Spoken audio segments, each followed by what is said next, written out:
We are back now on a Saturday morning with our dear friend Sheinelle Jones, who just got the news this week that her new book, Through Mom's Eyes, is officially a New York Times bestseller. I have chills just saying it. Me too. It all started as a segment on Today where she interviews some pretty impressive women. Wanted them to know I'm always there, always, always. I may not like what you're telling me, but I'm there for you. As a parent, you do what you have to do for your children. Say it. Isn't that great? All right, all right, all right. That came from Wooderson. And you know, that's almost a classic. It is a classic. Sheinelle Jones, all right, all right, all right. You're It is number surreal. one. You're number one.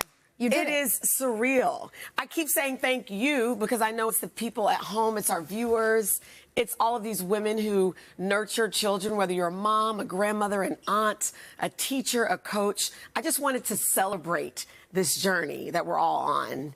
And this is beyond my wildest dreams, Laura. Like, truly. Have you had a minute to just sit with it a little bit and like marinate in it, or No. is it you're kind of floating above yourself right now? No, I'm floating above myself. That's a really good question.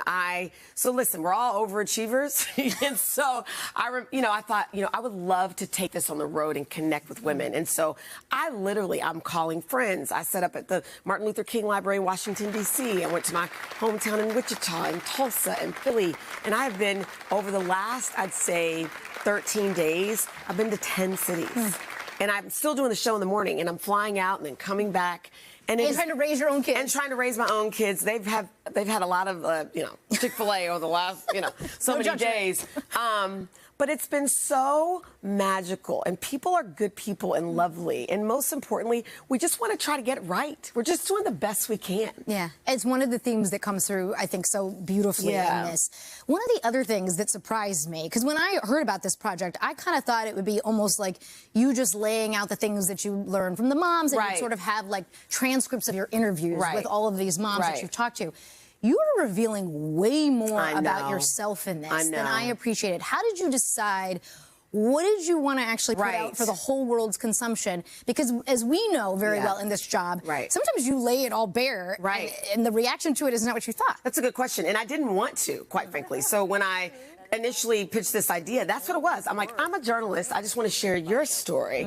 But then, as I started to write it, they were like, well, wait a minute, what about you? You talk about Mark Wahlberg, Alma Wahlberg's, Alma Wahlberg, Mark Wahlberg's mom, she journaled, but what about your mom? So then I called my mom, and it led to a whole discussion about her journals. Or, Wanda Durant, she was a single mom and she struggled. And then now I'm a single mom, and I had no idea that was going to happen. And so as I was typing these chapters, it started to feel like if I'm approaching these women and I need them to be honest with me, then I want to be honest with the woman who is reading this book. So whether we're talking about the fact that I'm a product of a blended family, my mom's been divorced twice, or that I was so close to my grandmother, and how important it is, and grandfather, and how important it is to be advocates for our kids, like all of these things that I think have changed the trajectory of my life, I felt like it was important to include. And then obviously this was supposed to come out last April, right? And at the time, my husband Uche was fighting brain cancer, and we were determined to get this book out. And I begged, I really did. I said, please let me put this book out. And it just didn't work out. He ended up passing a month after it was supposed to come out.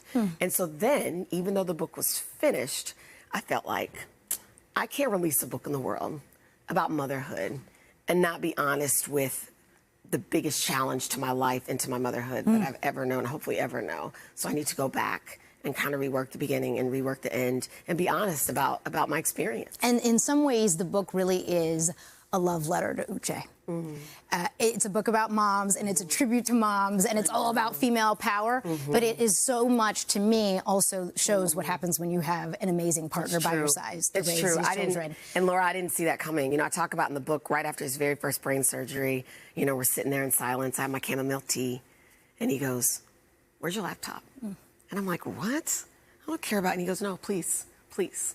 And so I promised him I would keep writing. And so I would type certain chapters. I can look at that book and I know, the Venus and Serena chapter, Oracene Price, their mom. I remember where I was when I wrote that, and I remember there were times where he was in chemo or in a hospital bed, and he would look over at me, and I'd have my laptop, And so now here we are a year later, And New you're York right. Times bestseller. Oh my Imagine what gosh. he would say. He wouldn't be surprised, actually. I know. That's why he encouraged you to keep going. I have to ask, Yeah. any mom that you have not yet talked to that you want to, because you know there's going to be a part 2. I mean, she's now a New oh York my Times gosh, bestseller. I'm like, there's got to be a part 2. You know, it's funny when Michael B. Jordan accepted his Academy Yes. Award, and as soon as he got to the podium, he's like, "Hey, Mom," I'm like, That's who you got to talk you to. know, I would love to talk to her. I mean, you know, we'll see. This Part is 2. a lot. I feel like I should just try to.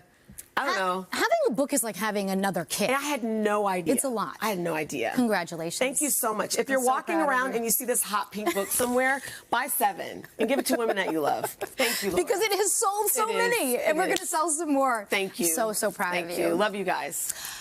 Through Mom's Eyes. It's available now wherever you get your books. New York Times bestseller. Yay! We'll be right back.